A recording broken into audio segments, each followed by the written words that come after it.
Hello, everyone. Please quiet down. Welcome to today's senior speeches. We ask that you please silence your cell phones before the event to honor today's speakers. Our first speaker today is Jacob Grissom. Jacob will be introduced by his grandfather, Steve Grissom.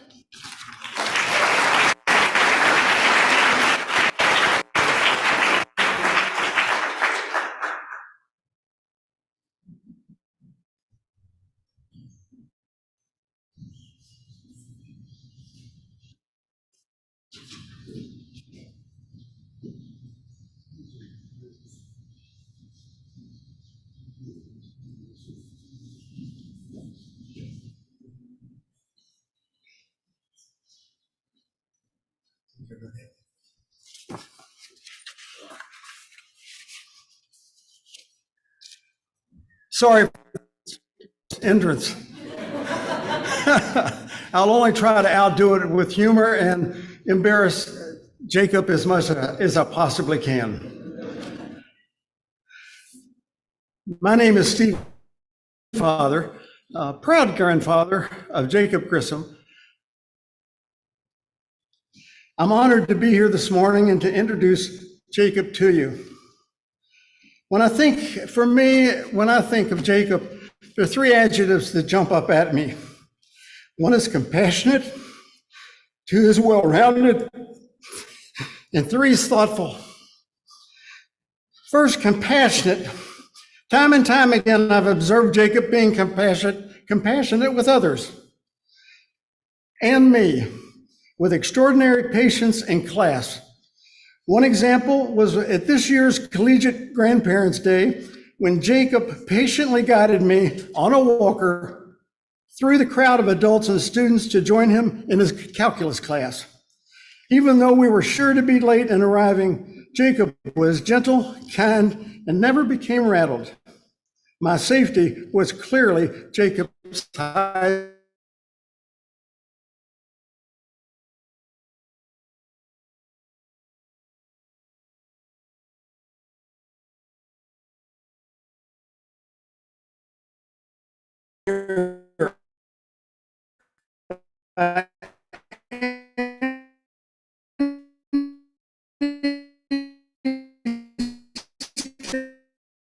Jacob joined a rock band. I'm yet to hear the rock band play, so I cannot attest to its quality.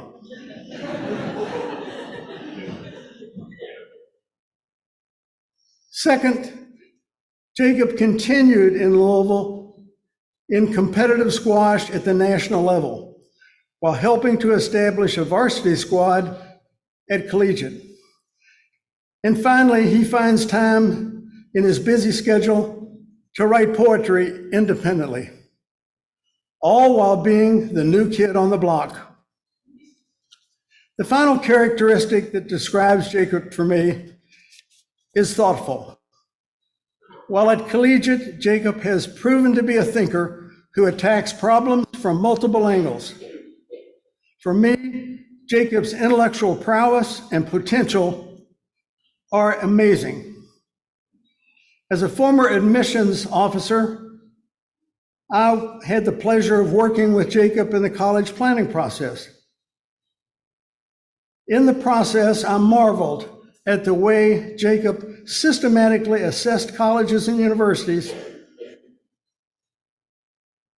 and worked conscientiously to find the best fit for him in a college or university. I'm now pleased to invite Jacob to the microphone, and with no further ado, thank you for allowing me to speak with you. Have a good day.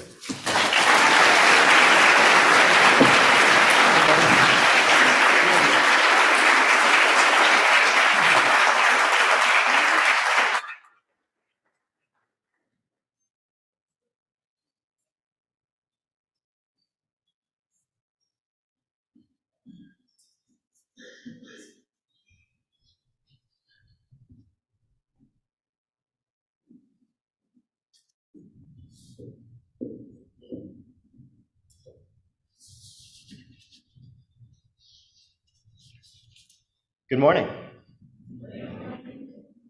I'm relatively new to collegiate and Louisville in general.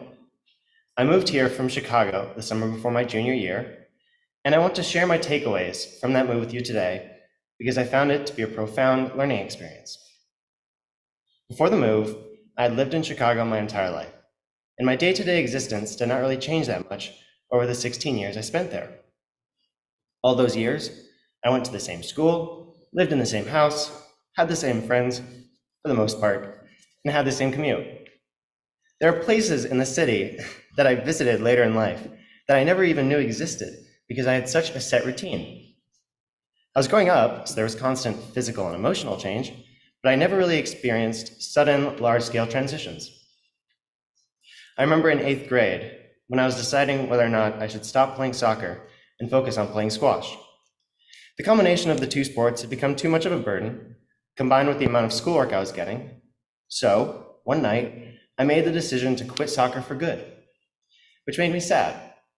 I knew that it was more beneficial for me only to do squash, so I could do well in school and continue to improve in squash, but soccer had become an integral part of who I was, and permanently losing that part was difficult. Fast forward to COVID, and you would think I would have a hard time getting used to the large change that occurred. School went online, I moved out of my house in the city, and I lost the commute in school that I'd become so accustomed to. However, I still had my friends and my teachers, and I knew in the back of my mind that my life would at least somewhat return to the routine of the past that I knew so well. And then my family made the decision to move out of Chicago. My parents both moved frequently when they were young, and they did this thing at the beginning where they started talking about the possibility of moving, like they were just toying with an idea that would never come to fruition.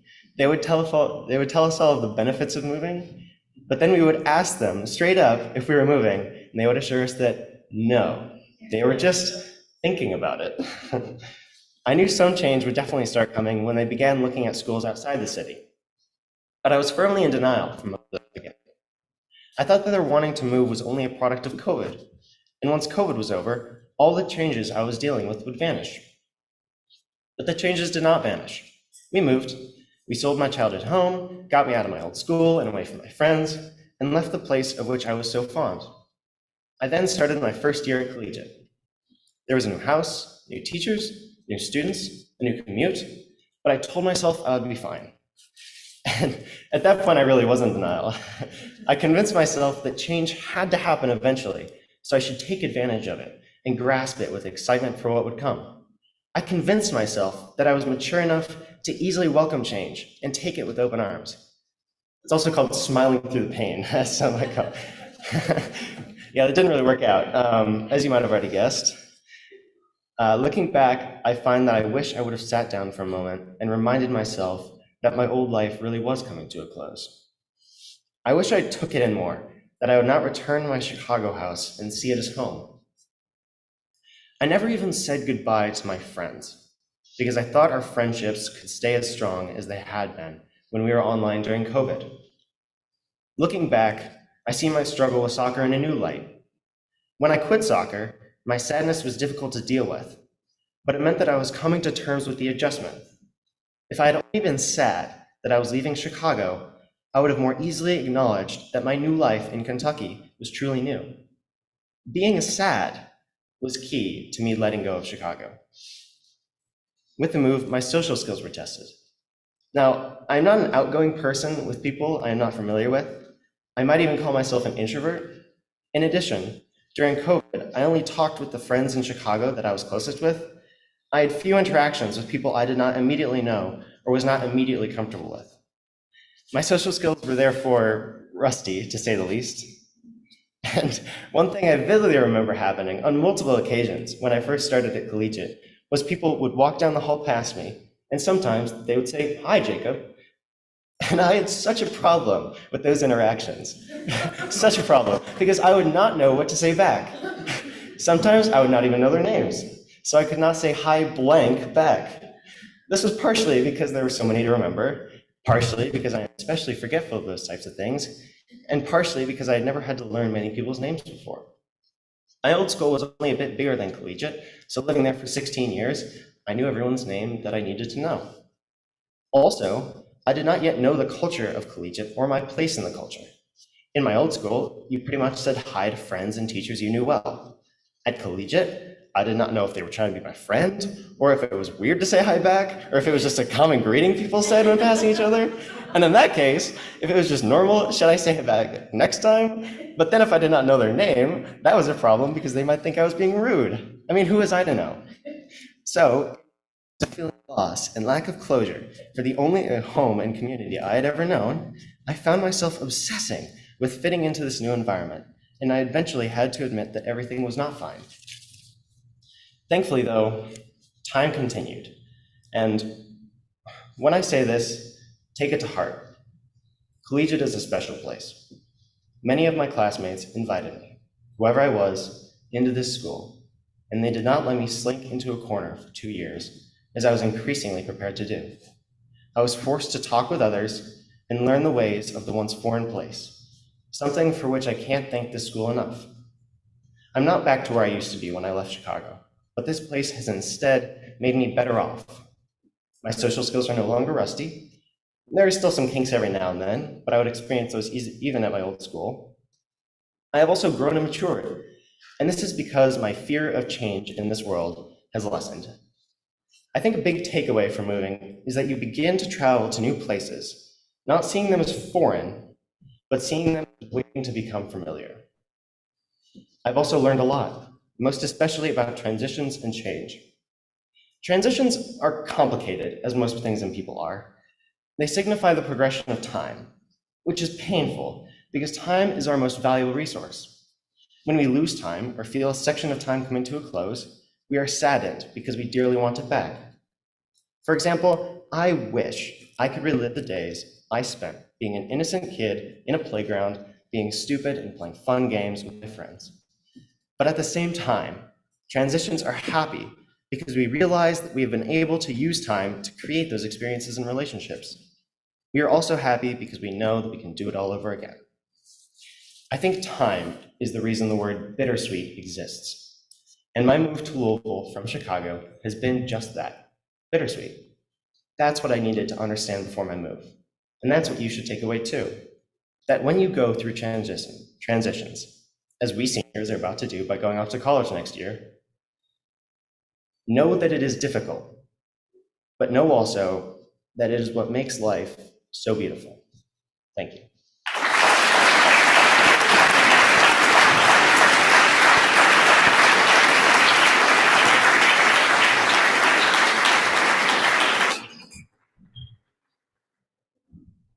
Our second speaker today is Anna Goebel. Anna will be introduced by Mr. Kimmel.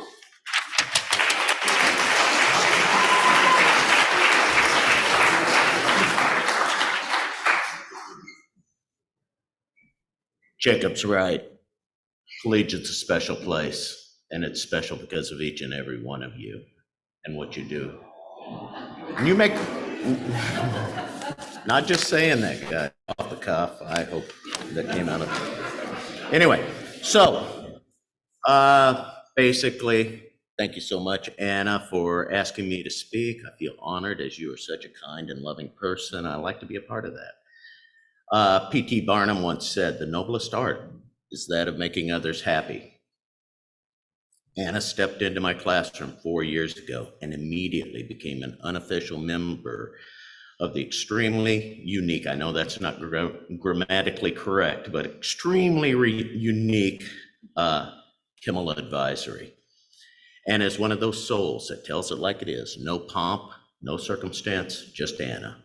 Anna who speaks her mind for better or worse. And in this case, it's been for better. Because she's so caring and sympathetic to others. Because of this virtue, Anna immediately developed friends who liked her unjudging, uncompromising acceptance. And so I much enjoyed watching her grow up for the last 4 years with people in my advisory, the friends, and the people all throughout collegiate. In many discussions, Anna has always said she enjoys reaching out and bringing joy to others. She's passionate about her artwork, and if you've ever seen her artwork, you could see, wow, there's so much in that artwork.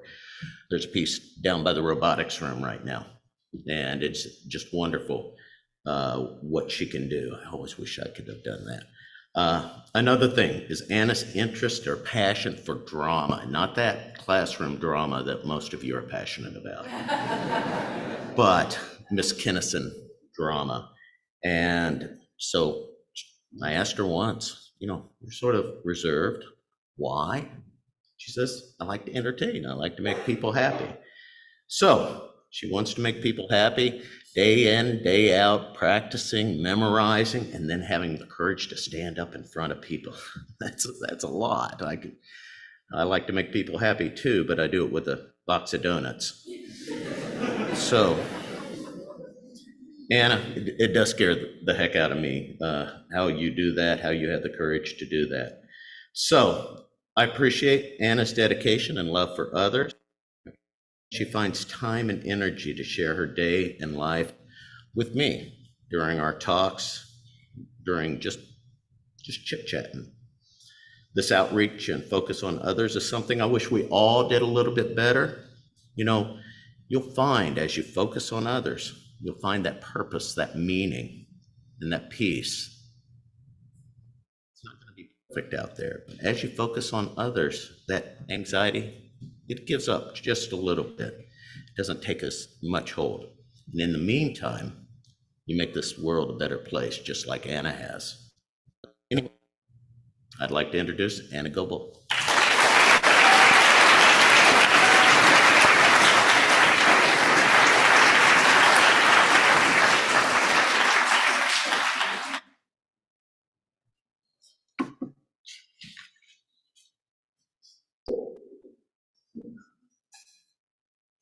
Hi, morning.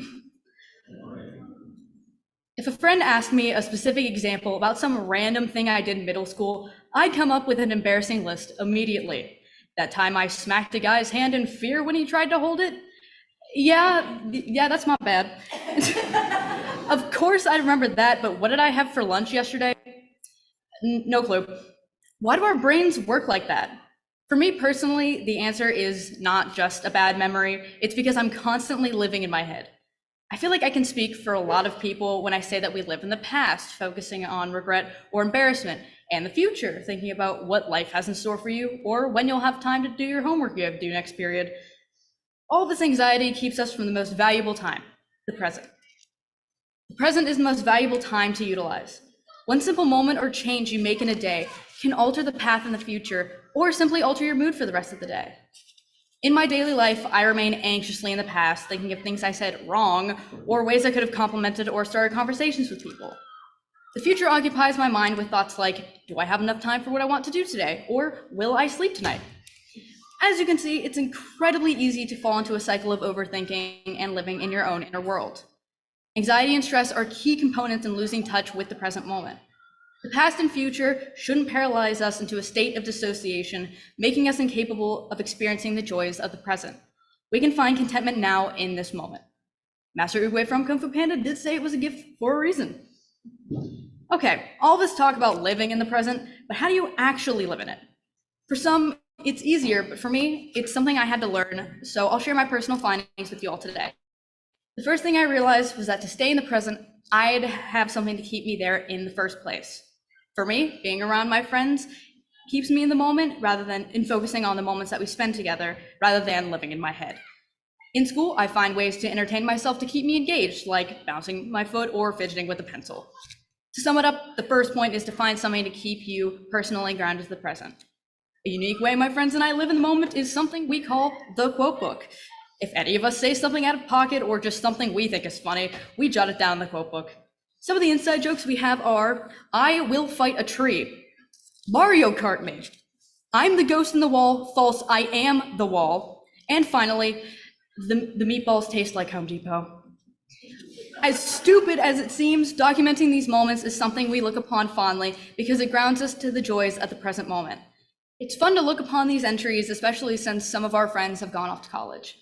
We're not always together, so these fleeting moments we share shouldn't be taken for granted. I learned that the hard way last year.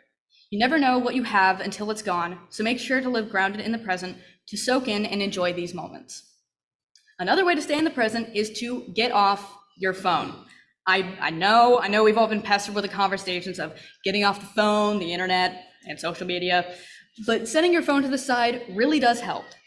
In social situations, your phone is a security blanket you could take out of your pocket to feel less awkward, and man, am I guilty of that. But putting my phone face down when I'm with people really makes a difference. The anxiety about missing text messages goes away when you're preoccupied with the present moment. I mean, I even forget my phone exists most of the time, which totally means I lose track of it. Taking time away from your phone relieves the stress of constantly having to check what's new on social media. I've turned off notifications for social media because it stops me from falling back into mindless scrolling and ignoring my surroundings. The See in Your Phone experiment made this point even clearer to me. Phones make time fly, and getting off of them can give you meaningful time back. My final word of advice for staying in the moment is to find something to do that makes you happy. I found that the passion and excitement of something you love keeps you motivated and grounded in the present. It could be a hobby or just something you love or want to do. It can be playing a sport, relaxing after a long day, doing an act of kindness, but for me, it was picking up theater. Let's be honest, I've always been a theater kid at heart. Theater is just so magical to me. I've always had my anxiety holding me back from doing theater, the stage fright, the fear, but this school year, I finally made it happen. That one moment of me choosing to throw myself into theater has changed me. It has become something I want to pursue in college. A huge lesson I've learned is that you never know until you try. Take action to change the present. I never thought I would have the courage to audition for a role, but I got up despite my shaky legs, and I did it. Have confidence in who you are and what you bring to the table. Of course, it's easier to say to take action versus actually doing it, so take action at your own pace. Start with little victories. Something else I've been taught is that every moment matters. In theater, every conversation, every subtle movement, the delivery of a line, it all matters. You need to commit to your instinct in the present to properly engage in the production. Theater keeps me in the moment and brings out an expressive, confident side in me. I'd like to thank the lovely folks in theater for helping me learn both about myself and how to stay grounded in the present. Enrichment is brought through connecting to the present by committing to your passions and desires. All of this centers around staying grounded in the present. Go out and appreciate the rain. Go watch that show you've always wanted to watch. Blast music late at night in the car with a friend. Fulfillment and happiness comes when you're authentically living in the present. Even if the present is hard for you to live in right now, I can tell you that it's better to feel in the moment than to be numb to it all. It's so easy to take time for granted, and I've been reminded of that many times in my life. I've taken things and even people for granted, so I stand here in front of you all today to tell you to breathe in every day, every moment you've got.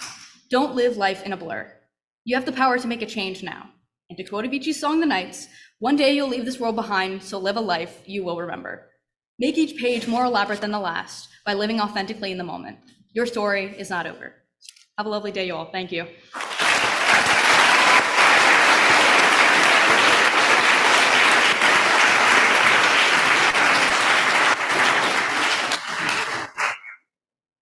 Our final speaker today is Colin Grant. Colin will be introduced by Mr. Carr.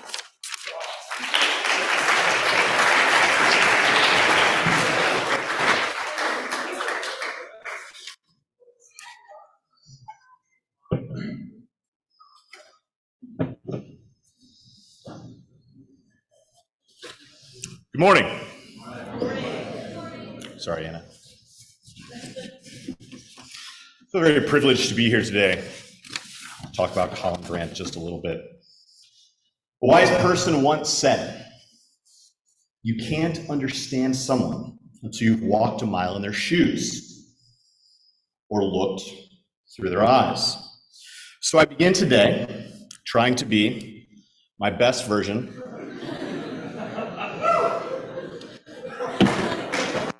of Colin. A budding cinemaphile, Colin finally got to spend May term with me last year. Our time together grew his understanding of shot technique, expanded his appreciation of theatric elements, and gave way to multiple debates about who the greatest actor of all time is, Keanu Reeves or Nick Cage. We still haven't come to a conclusion, but we endeavor to press on. It is truly the duality of man that can be seen in Colin. He is fun-loving, a fantasy football fanatic.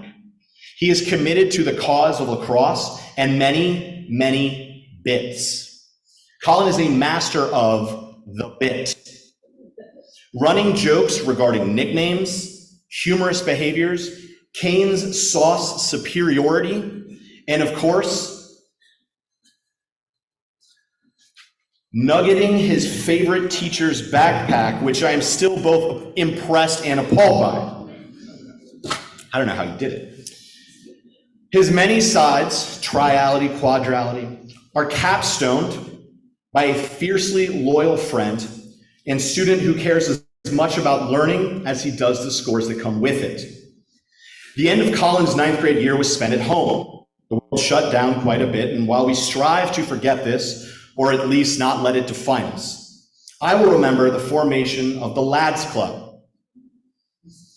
After our virtual biology classes, Colin, Laney, Henry, and I would remain online blathering on about whatever excitement or lack thereof awaited the rest of our day. It's formed a bond between our little group, and I'll remember it for years to come. Colin is a truly special person, and I sincerely hope that he uses his many, many talents to impart good in the world. I announce to you, a true lad, Colin Green.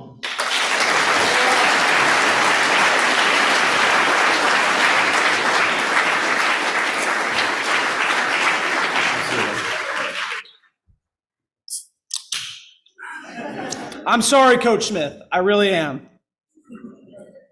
Okay. No more once the season actually starts. I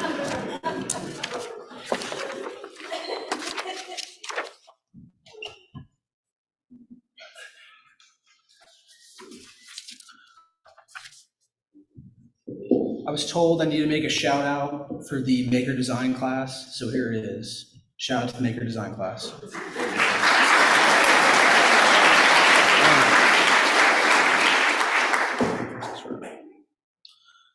Matt McConaughey once said, "There are 3 things to my account that I need each day. One of them is something to look up to. Another is something to look forward to. And another is someone to chase." At the time of me hearing this, I was 9 years old. I didn't care what Matt McConaughey was saying at the Oscars in 2014, but now, looking at what he said as I approached the end of my high school career, it sparked an interest in answering these 3 questions. I came to find that while at first glimpse the questions seem simple, when given thought, they can become meaningful. First is something or someone who I look up to. My immediate answer would be God, because I know God will always be there for me. He will always accept me when I have fallen short or when I have failed him. God is love and righteousness. He is the light that shines through in the darkest moments. He is the voice that says, "I believe in you and I accept you for who you are." And for that, I look up to God. Next, my father, PBG. Yeah, that's right. Come on, let's go.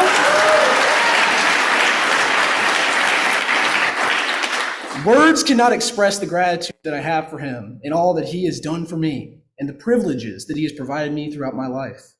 The sacrifices that he's made in his own life so that he may raise my brother and me in the best possible way he can. He left his job to pursue his own practice so that he could spend more time with his kids. And for that, I thank him. For those early mornings on Sunday where he coached my flag football team, I thank him. For the opportunities he provided me to succeed in all areas, I thank him. I look up to my mom. My mother is the kindest, most generous person that I know. She's the type of person that will drop everything she's doing in order to help you. She is truly the glue that holds our family together, and that's why I look up to her. There are many more people that I look up to, but I'd be doing a disservice to you all if I did not mention the person that I look up to the most and strive to be day in and day out. That person would be my older brother, Griffin. While there are times where we don't get along, there is no one else that I'd rather have as a brother than Griffin. He has taught me that with hard work and dedication, success is achievable. He has taught me that success isn't defined by a score or a grade, but by the effort that you put in. He has taught me that I am no match for him in Madden. I hope you all find people in your lives that you can look up to in a way that I look up to my family, and you surround yourselves with people that further your growth in life. Second, something to look forward to. Honestly, it's tough to say what I'm looking forward to when after this year, there's so much I'm going to be leaving behind. While I'm truly excited for college, I'm definitely going to miss all the memories and friends I've made here at Collegiate. I'll miss all the times Jack Palmer took a picture of me when I wasn't looking. I'll miss all the times when I go to the fridge in the lounge to grab an ice cold Dr. Pepper. I'll miss all the morning drives to school blasting country music. I'll miss how someone always finds a way to drop their phone during morning meetings and senior speeches. Someone's already done it today, I heard it.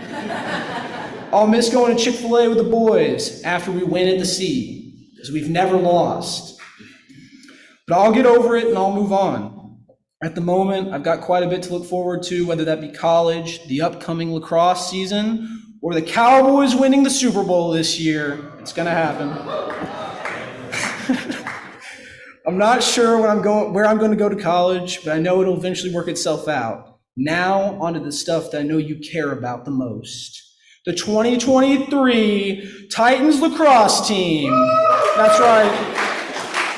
Last year, as you all know, Titans lacrosse went undefeated at home under the tutelage of Ryan Smith. That's right. And I am here to say that we're going to do it again this year. Knock on wood, I'm not trying to jinx us. Finally, what I'm looking forward to most is the inevitable Super Bowl that the Cowboys will be winning this year. Obviously, I'm kidding. The Cowboys will most likely lose in the first round of the playoffs to Tampa, and I'll go back to feeling the same shame that being a Cowboys fan brings. On a more serious note, while all of y'all have so much to look forward to, make sure you take in the present, because sooner rather than later, it'll pass by without you even realizing it. This year has taught me anything, it's that when you want more time, life has a funny way of speeding up, so live in the moment. Last is someone or something to chase. Matt McConaughey said in his Oscar acceptance speech that what he chases is his hero, and that his hero is himself in 10 years. While seemingly arrogant, when you think about it, it becomes quite interesting. He knows that he's never going to reach his goals, and he's never going to be his hero because he's constantly striving for something more. I like to believe that I think about myself in the same way. At the moment, I'm not satisfied with who I am. I can always improve. I can always be smarter. I can always be better at lacrosse. I can always have better flow. I could always. The list goes on and on.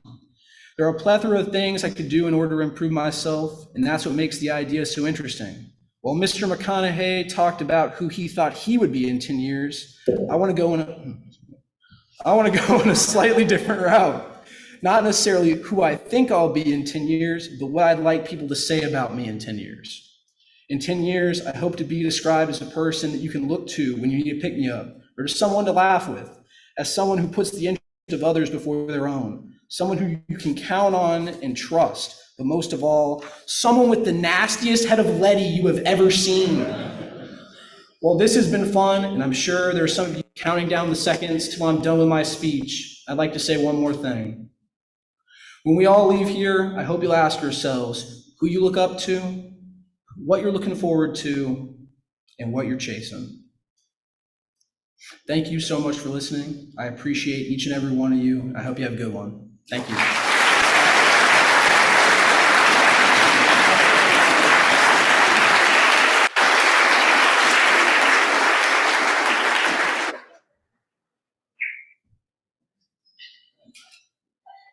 Let's have another round of applause for our speakers